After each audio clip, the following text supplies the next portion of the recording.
speaker I'm going to introduce from the PCS, Lynn Henderson, someone you'll have seen on many picket lines and on many demonstrations and campaigns. So please give a warm welcome to Lynn Henderson. Famous for being seen on picket lines, Lynn Henderson, PCS Trade Union. I just wanted to kind of start by saying I wasn't at the demonstration this afternoon, and I hear it was absolutely fantastic. I will be there tomorrow, because today at lunchtime I was actually on a Zoom call. I was on a Zoom call with officers around the Driving Vehicle Standards Agency, where we've been in dispute with the employer, which is Civil Service Union. The employer is the government, UK and Scottish. We've been in dispute with the employer in the DVSA over extending the working day of driving examiners to include an extra test every day. But through threatening industrial action, we've actually managed to win a victory. So today, we were preparing to celebrate that victory, and I was doing that today at lunchtime instead of being on the demonstration. But I've been living in Glasgow. People know from my accent I'm not from Glasgow, but I've been living in this city for more than half of my adult life. And it's a city that is inspiring to live in. And it's a city that during the COP has taken on a really strange kind of feel to it. I live quite near the COP. I've been watching police boats going up and down the Clyde.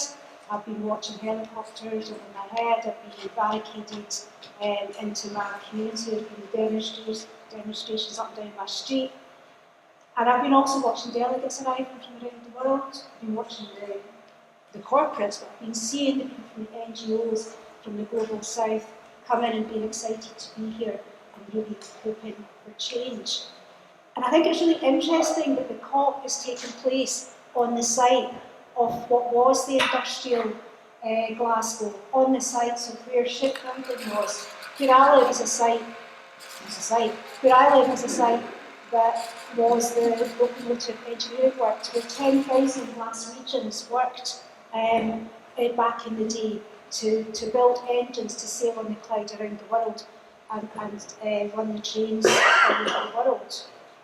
And over the last 50 years or so, Glasgow has become a post-industrial city, because the famous Clyde shipyards 50 years ago right now was where we had a worker sitting at the UCS, and I'm also involved in the Jimmy Reid Foundation, which we are celebrating at the moment, a number of events to celebrate the time of the UCS working.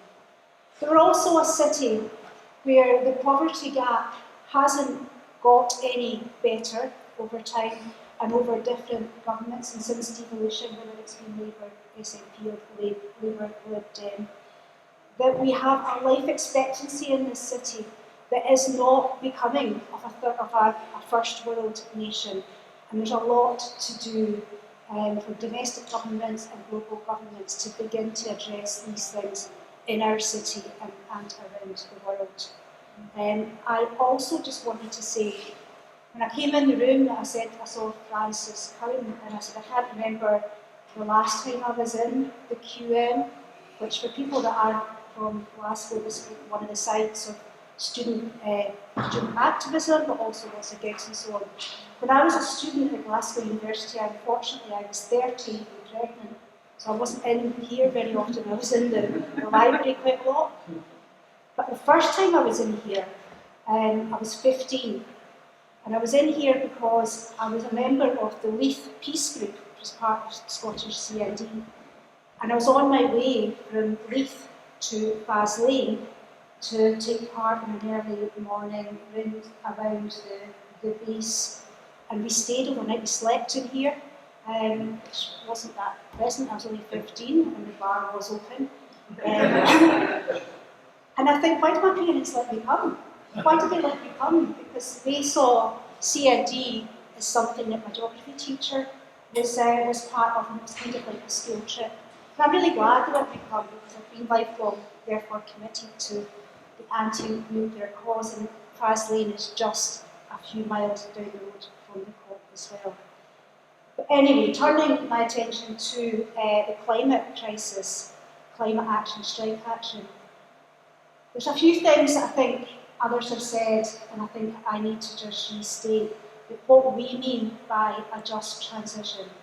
We mean, as trade unionists, as people from the wider labour movement, that a just transition must always include social protections, radical transformation of social security, and radical transformation of what we would call green jobs. Climate change solutions also have to be rooted in economic, social, environment and political justice. And that we need a transformative transition that addresses what I've been describing there as the inherent inequality, not just here in Glasgow, but globally, that the current neoliberal capitalist system upholds. We also need public services that are designed and that are critical to adapting to climate change.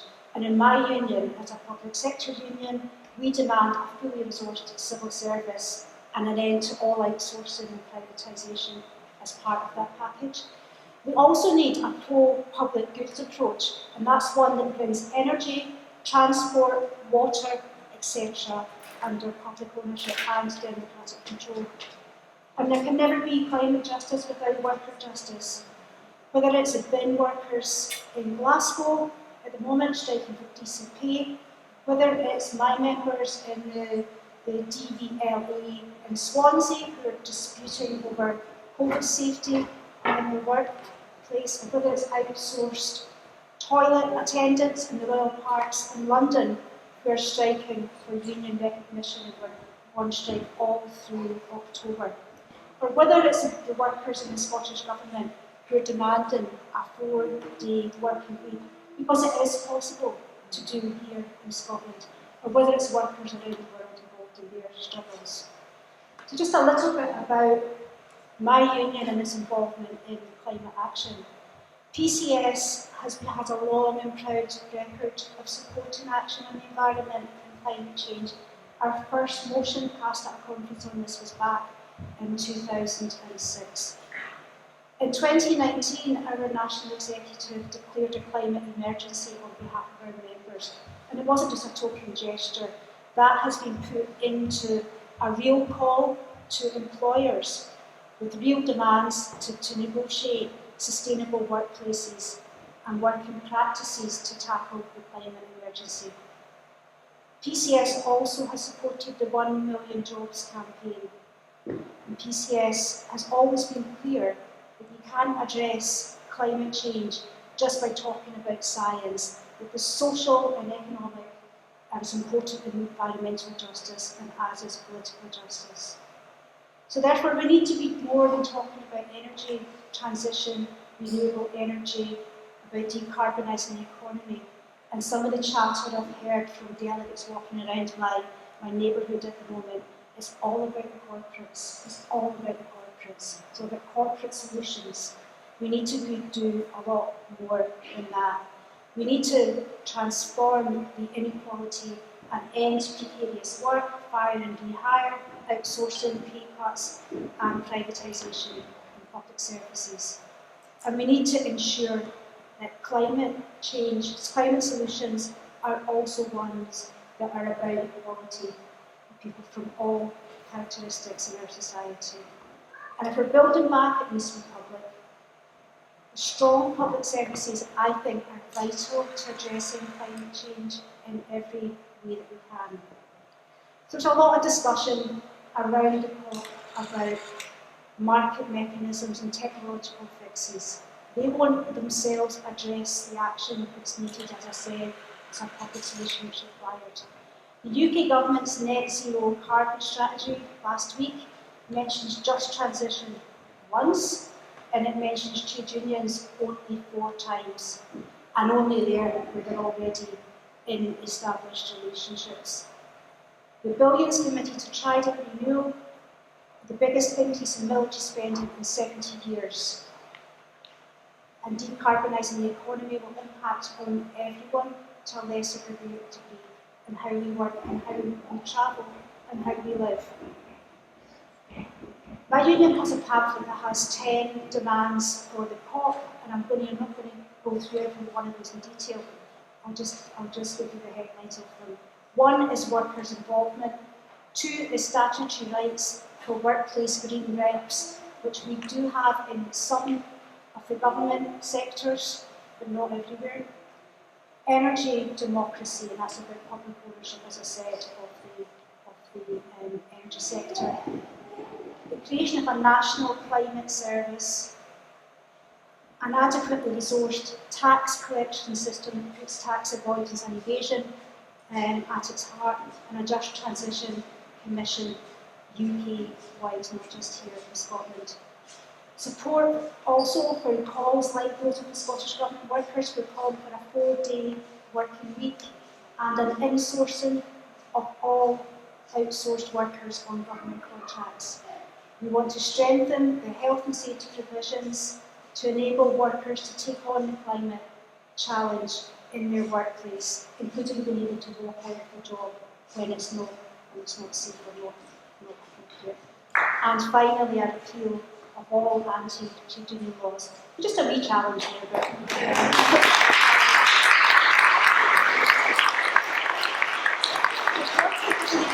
the forefront of the campaign to fight back, we need to support the workers that need our support right now.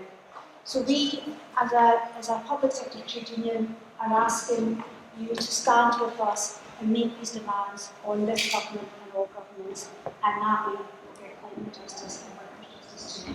Thank you.